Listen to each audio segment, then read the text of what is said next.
बिहार में आगामी विधानसभा चुनाव के मद्देनजर सियासी हलचलें तेज हो गई है। मुख्यमंत्री नीतीश कुमार के बेटे निशांत कुमार अब सक्रिय रूप से प्रचार में शामिल हो गए।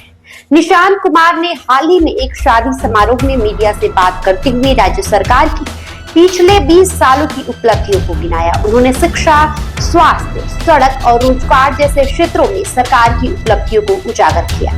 आपको बता दें, निशांत कुमार ने बताया कि शिक्षा, स्वास्थ्य, सड़क निर्माण, पुलों और नौकरियों जैसे अहम क्षेत्रों में राज्य सरकार ने ऐतिहासिक काम किए।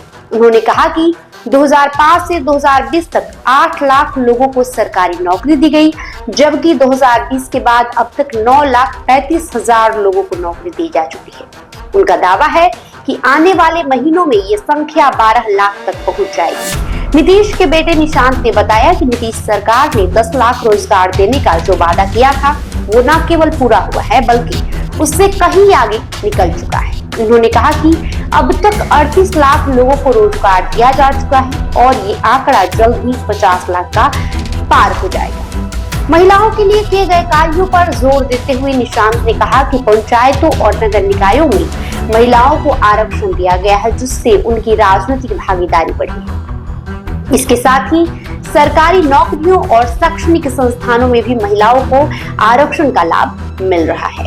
आपको बता दें, निशांत ने बताया कि IIT, IIM, NLU और NIFT जैसे कई राष्ट्रीय स्तर के संस्थानों की स्थापना मुख्यमंत्री नीतीश कुमार की पहल से संभव हो पाई है। इसके अलावा राज्य भर में सड़क और पुलों का व्यापक विकास हुआ है और अस्पतालों की संख्या में भी बढ़ोतरी हुई है। निशांत कुमार ने कहा, ये सभी आंकड़े और विकास कार्य इस बात का प्रमाण है कि मुख्यमंत्री नीतीश कुमार ने बिहार के विकास में अहम भूमिका निभाई है। उन्होंने जनता से आग्रह किया कि वे 2025 के विधानसभा चुनाव में फिर से नीतीश कुमार को मुख्यमंत्री बनाएं। आपको बता दें, विधानसभा चुनाव होने वाला है और चुनाव से पहले सभी पार्टियां लगातार जनता के सामने जा रही है, जनता के सामने अपने उपलब्धियों को गिना रही है। इस कड़ी में जदयू सबसे आगे है। आपको बता दें, एक तरफ जहां नीतीश कुमार लगातार यात्रा कर रहे हैं, लगातार महिलाओं को साधने की कोशिश कर रहे हैं, जो बिहार की आधी आबादी है उसको साधने की कोशिश कर रहे हैं, वहीं उनके बेटे निशांत कुमार भी पीछे नहीं है। आपको बता दें, निशांत कुमार पिता नीतीश कुमार के साथी बन चुके हैं और वो लोगों के बीच जाकर नीतीश कुमार द्वारा 2005 से लेकर अब तक किए गए कामों को लोगों के सामने गिना रहे हैं। नीतीश कुमार की उपलब्धियों को लोगों के सामने गिना रहे हैं। निशांत का ये दावा है कि बिहार में जितने भी रोजगार, शिक्षा, इन सारी चीजों में जितने भी विकास कार्य हुए हैं वो तमाम कार्य नीतीश कुमार के द्वारा ही किए गए।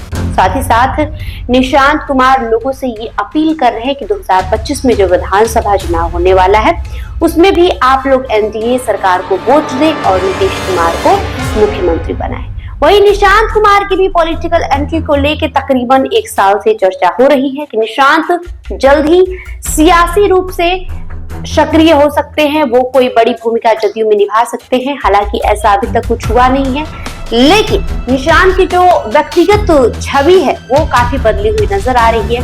वो लगातार राजनीतिक बयान दे रहे हैं। अब न सिर्फ राजनीतिक बयान दे रहे हैं बल्कि आंकड़ों के बाजीगर बने हुए, आंकड़ों को लोगों के सामने जाकर बता रहे हैं कि उनके पिता ने कितनी नौकरियां दी, कितने रोजगार दिए, कितने सड़क बनाए, कितना शिक्षा और कितना विकास बिहार में हुआ है। तो कहीं ना कहीं निशांत कुमार अपने पिता के लिए पूरी तरह से रणनीति बनाने में लग चुके हैं, किस तरीके से एक बार फिर से 2025 में नीतीश कुमार को मुख्यमंत्री बनाया जाए।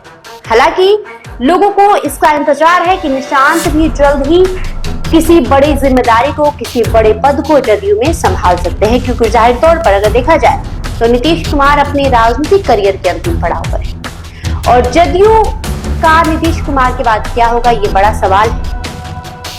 तो जदयू के उत्तराधिकारी के रूप में लोग निशांत कुमार को देख रहे हैं। हालांकि अभी तक निशांत कुमार को पार्टी में ऐसा कोई पद, ऐसी कोई जिम्मेदारी दी नहीं गई है, लेकिन वो बखूबी राजनीतिक रूप से बयान दे रहे हैं, अपने पिता की वकालत कर रहे हैं। आपने पहले देखा भी कि किस तरीके से निशांत कुमार जब NDA में CM फेस को लेकर चर्चाएं हो रही थी तो निशांत कुमार लगातार ये कहने लगे कि मेरे पिता को CM फेस घोषित किया जाए। 2025 में NDA गठबंधन मेरे पिताजी के चेहरे पर ही चुनाव लड़ेगी और चुनाव के बाद मुख्यमंत्री भी नीतीश कुमार ही बनेंगे। वही एक बार फिर से निशांत कुमार लोगों के बीच पहुंचे हैं और जो तमाम आंकड़े हैं, जो तमाम विकास कार्य हैं, जो तमाम उपलब्धियां उसको जनता के सामने गिनवा रहे हैं। बहरहाल आपका इस वीडियो पे जो भी प्रतिक्रिया होगा कमेंट बॉक्स में लिखते जाइए। बहुत बहुत शुक्रिया।